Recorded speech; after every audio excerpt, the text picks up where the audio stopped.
Hi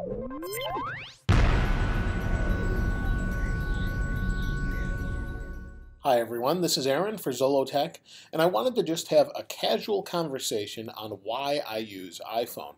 A lot of you ask, why would I use an iPhone over an Android phone?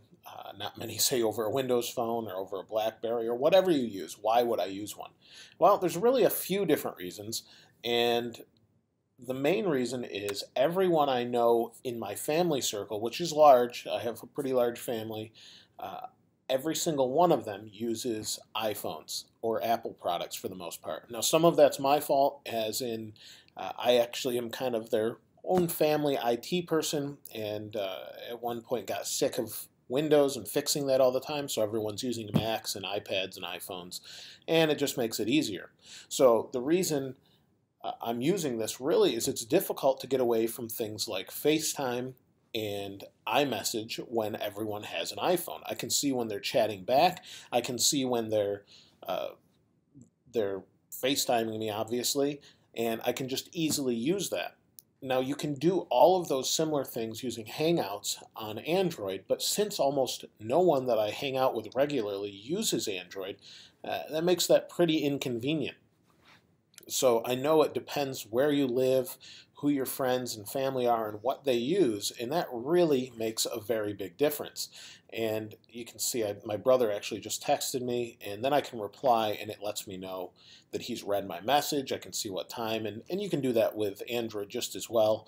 Windows Phone, you can use Skype, and BlackBerry, you can use all sorts of different things. So that's really the main reason.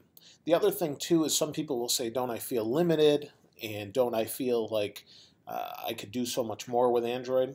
You know, honestly, I do use Android. I use it all the time. I use it alongside my iPhone. I actually carry a Galaxy or a Nexus 4 regularly around, and I play around with that, and I just use it on Wi-Fi mostly, and I have a Nexus tablet that I use from time to time.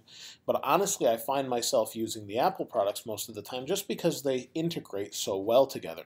There's also a few apps that keep me from switching, such as MoneyWiz, but that will be on Android pretty soon, and it's a really great app, and I use it to basically keep track of all my finances, similar to a checkbook, something like that, and I can just see what I have in my bank accounts.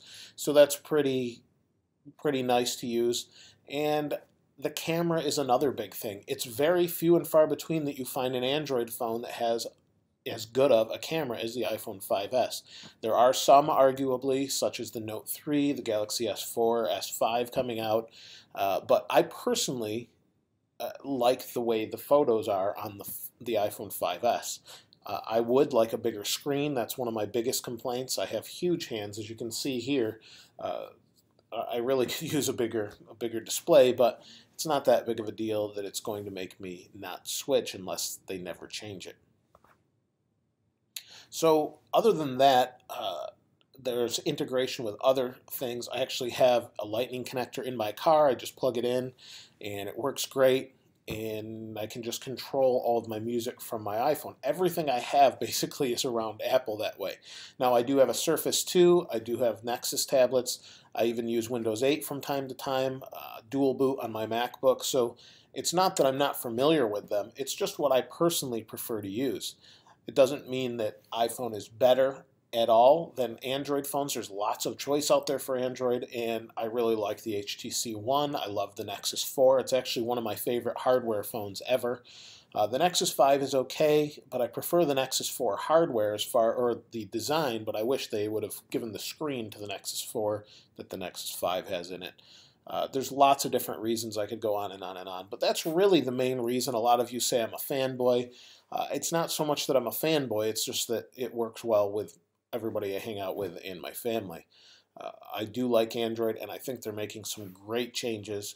One of the other reasons I didn't mention is I love how often Apple updates things. So even though it's subtle and not that many, there's not that many updates, you can include, or you can not include, you can basically know that you're going to have an update, every so often, and your phone's going to be supported if you have the latest couple devices.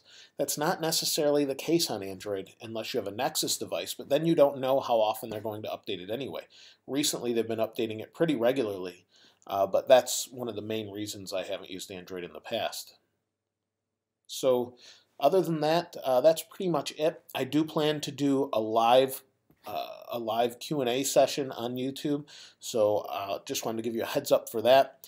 And I wonder what you think of iPhone and Android, and what one you prefer.